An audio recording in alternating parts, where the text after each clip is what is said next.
The sea can be a dangerous place. Even with modern ships and modern technology, disasters can still happen. Collision, fire, and foundering can all lead to abandonment. When human lives are at risk, all seafarers owe it to themselves and their colleagues to understand their responsibilities. This series has been produced to supplement your ship's personal survival manuals, including the SOLAS Chapter 3 training manual and STCW requirements.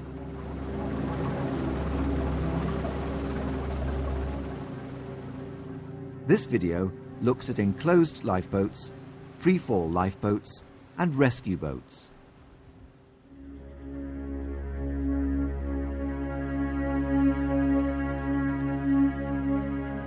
In totally enclosed lifeboats, the coxswain has a control position.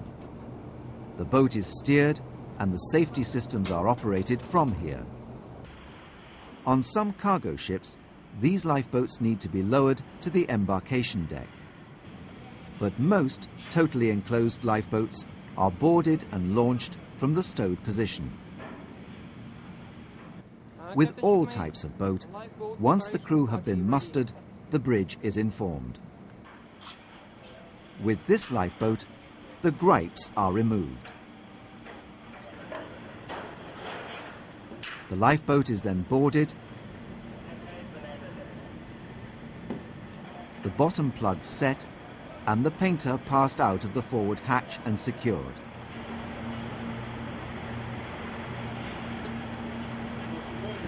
As the ship is in port, the harbour pins are removed, and the boat is then lowered to the boarding position.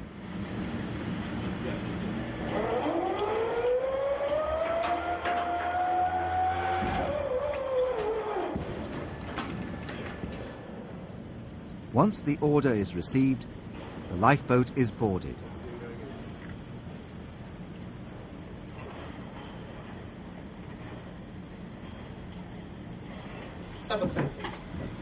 Occupants need to be directed to their seats. They must be spread out evenly, starting with positions away from the doors. They must sit down and strap themselves in. As they enter, designated crew members bring with them the satellite EPIRB, the radar transponder, and if there's time, extra water. Once everyone is on board, the doors and hatches are battened down.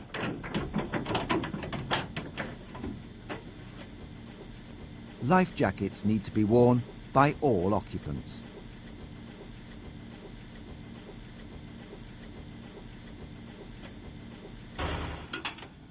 The coxswain then straps himself in and starts the engine.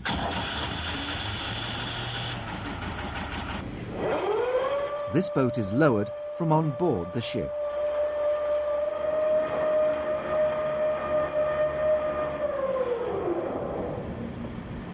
Many totally enclosed lifeboats are lowered from inside the lifeboat. The coxswain pulls on the self-lowering cable. This cable is pulled down until it can be pulled no further. An automatic brake on the ship controls the maximum speed of descent. The descent can be stopped by completely releasing the tension on the cable. The release mechanisms on these lifeboats can operate both on-load, when the hooks are supporting the weight of the lifeboat, and off-load, when the lifeboat is in the water and there is no load on the hooks. There are advantages in being able to release the lifeboat both off and on load, especially in bad weather. But all on-load release systems must have built-in safeguards against early release. In this release gear, both falls are connected to pivoted hooks fitted to the lifeboat. The hooks are held in place by a cam that presses against the lower front corner of the hook. When this cam is turned, by operating the release handle, The hook swings around its pivot. The mechanical arrangements ensure that both cams turn and both hooks swing at the same time, so both falls are released at the same time. There are other systems. One is called the open-top cone system. Again, the mechanical arrangements ensure that both falls are released together. Check your lifeboat manuals to see which type is fitted to your lifeboats. A further safeguard is the hydrostatic interlock in the keel. This prevents release until the keel is underwater. There is an override mechanism. This must only be activated by the coxswain.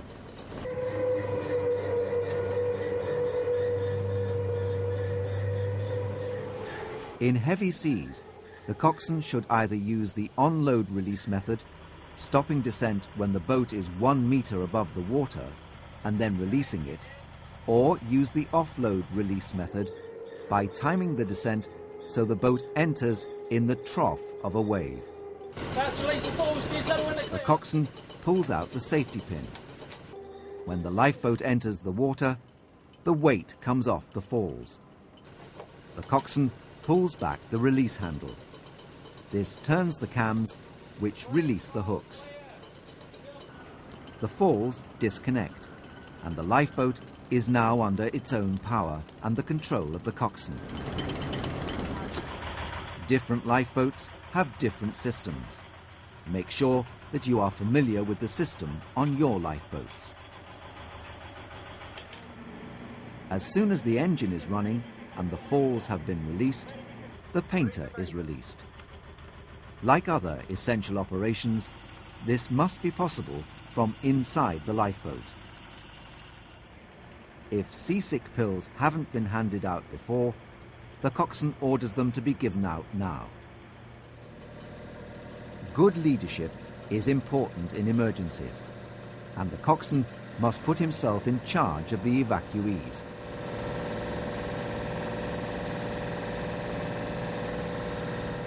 Steering will be largely done by compass.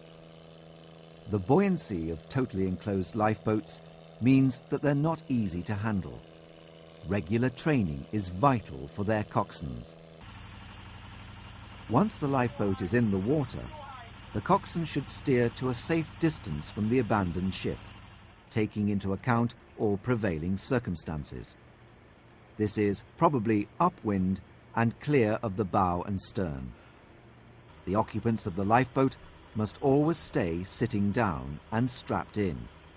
These boats are self-righting, but only if everyone is strapped in. The engines are designed so that they will still function should the lifeboat turn over and self-right. Some of these lifeboats are fitted with external sprinkler systems and internal air supplies to protect the boat and its occupants from fire and toxic gases. In a real emergency, once the boat has stopped in a safe position, the EPIRB would be switched on, secured to the survival craft and put in the water. The SART, the radar transponder, would be mounted and switched on. Using the radio on board, the coxswain should help organize the gathering together of all the survival craft. Maintenance is essential to make sure that all the lifeboat systems are fully operational. The stores must also be checked and replaced in line with flag state requirements.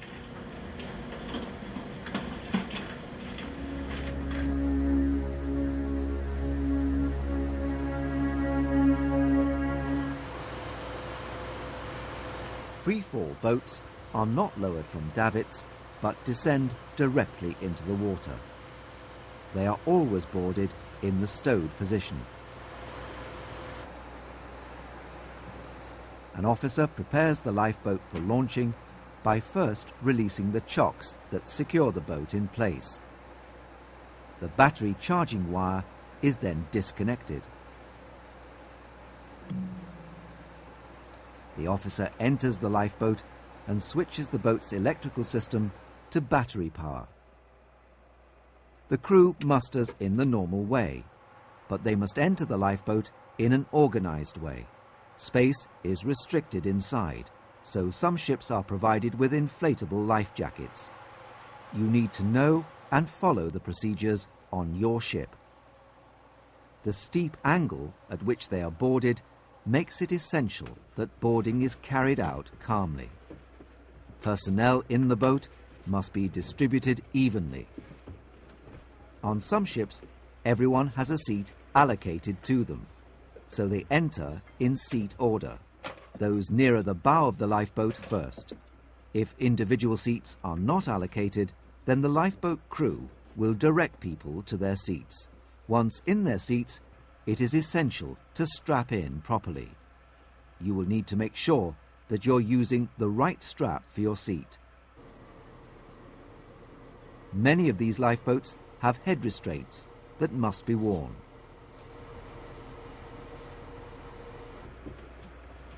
Entering by seat order means that the coxswain, usually the ship's captain, will be one of the last men to enter. He then starts the engine, preheating it for 30 seconds before ignition. Right, everyone secure? If the motor does not start for any reason, the lifeboat can still be used, as its speed of descent will take it clear of the ship. The designated person has the task of bringing on board the SART and EPIRB. Sometimes this is the chief officer. Once everyone is on board, the door is shut.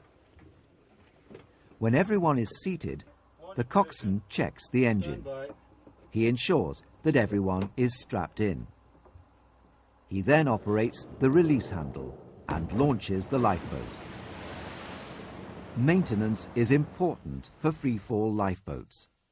The rollers on the ramp must be maintained according to the manufacturer's instructions.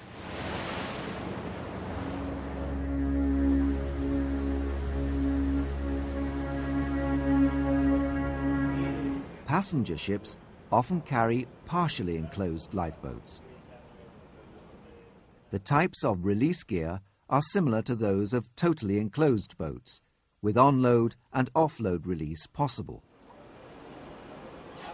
Some ships are fitted with extending arm or sliding beam davits. With this system, the first step is to remove the slip hook of the gripes. Then the rest of the securing system is removed. There are many different types.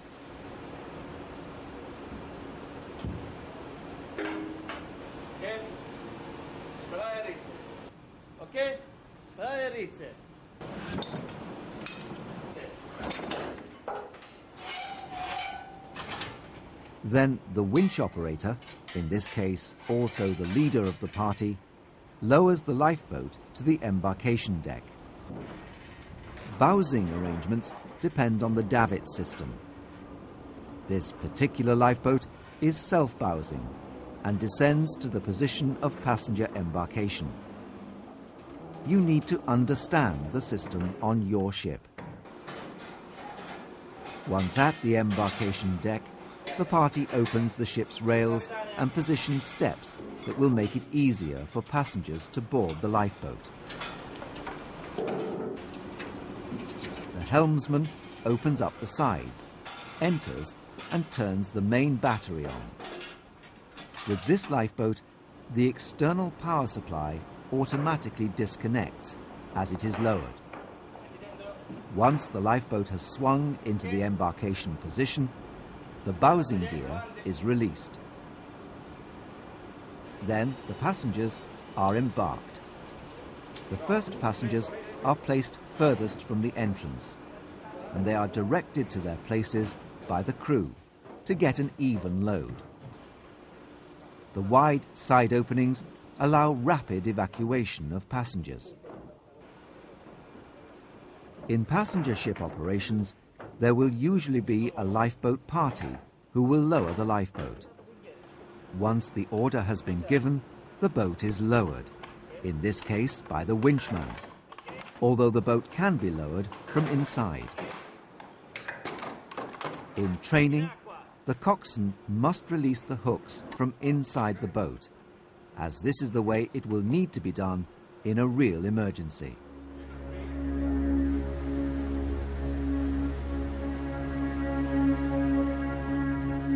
Under the SOLAS regulations, most ships have to carry a designated rescue boat.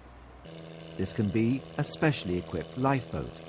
Whatever type it is, it must be capable of being launched within 5 minutes and being recovered safely and quickly. A rescue boat has a crew of at least 3. They must all be dressed in anti-exposure suits or immersion suits of the correct size. There are 2 types, with and without insulation. Your ship will be equipped with the type that you need. Rescue boat crews must practice getting into their suits so that they can do so quickly when required. Insulated immersion suits are more bulky but are essential in very cold waters. Some insulated suits do not require the wearer to have a life jacket. For the suit to work effectively, it must be done up completely around the face. Immersion suits incorporate a rescue loop around the waist. This is used to pull the wearer alongside. This loop must not be used to winch the wearer into a helicopter. The non-insulated suits are much thinner and are for use in warmer waters. In addition to this protection for 3 crew, occupants of open lifeboats will have TPAs, thermal protective aids. Each type is different, so be sure to read the instructions first. You get into them fully dressed, wearing a life jacket. TPAs reduce the loss of body heat and so protect the wearer against hypothermia. In life rafts, as well as enclosed and partially enclosed lifeboats, there must be TPAs for 10% of the occupants, with a minimum of 2. These should be used for anyone rescued from the sea. The TPA must cover the whole body except the face. Rescue boats must carry at least 2 TPAs for survivors. For rescue boat crews, frequent exercises are essential to ensure a rapid response in the rare event of a man overboard.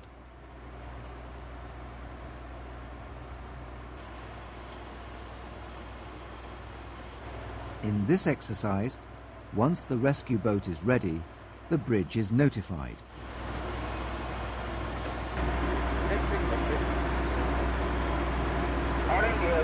When the bridge gives the go-ahead, the officer on deck gives the order to launch.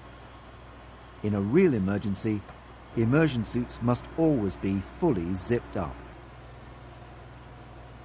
During the descent, the crew must stay sitting down.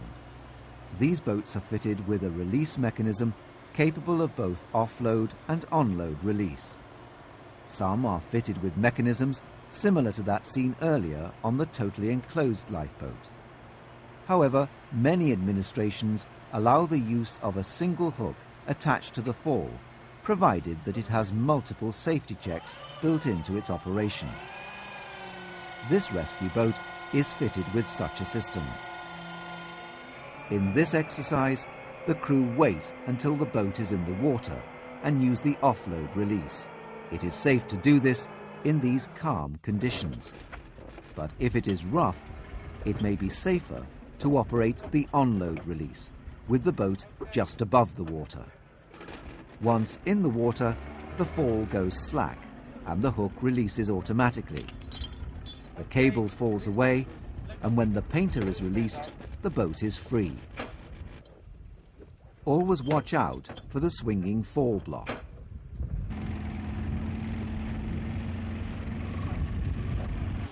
When making a recovery, the rescue boat should first make an approach at a safe distance to get into the right position and to show that help is at hand. The casualty is then approached with the wind at about 45 degrees on the bow. The 2 crew members go forward as the boat comes up on the leeward side of the casualty. This direction of approach avoids the danger of the rescue boat, with its greater leeway, being blown onto the person in the water. The two crew members get hold of the casualty, turning him if necessary, so that his head points towards the stern of the rescue boat. They then pull him into the boat so that his feet are pointing forward. In cold waters, it is very likely that the casualty will be very cold. They should be put into a TPA as soon as possible. Once the boat makes way, the bow will rise, and the casualty's feet will then be above the head, the correct position for first aid. In rigid rescue boats, it may be necessary to use a boarding net or other method to rescue a person from the water. The next stage is the recovery of the rescue boat with its crew and casualty. This is not too difficult when the ship is stopped. If a sea is running, the master will navigate the ship to help the rescue boat. However, connecting the boat to the fall in a seaway is never an easy task. It is important to maintain regularly all the ship's emergency life-saving equipment, especially the release mechanisms. The stores, particularly the pyrotechnics, should be checked to ensure that they're up to date. Participate fully in all emergency exercises. Read all available manuals. Take advantage of all emergency response courses. Watch this series of programs again. Make sure that you know what to do in case of an emergency. Your own life, as well as the lives of everyone on board, may depend on it. Many of the survival techniques for life raft and lifeboats are dealt with in the 4th program in this series.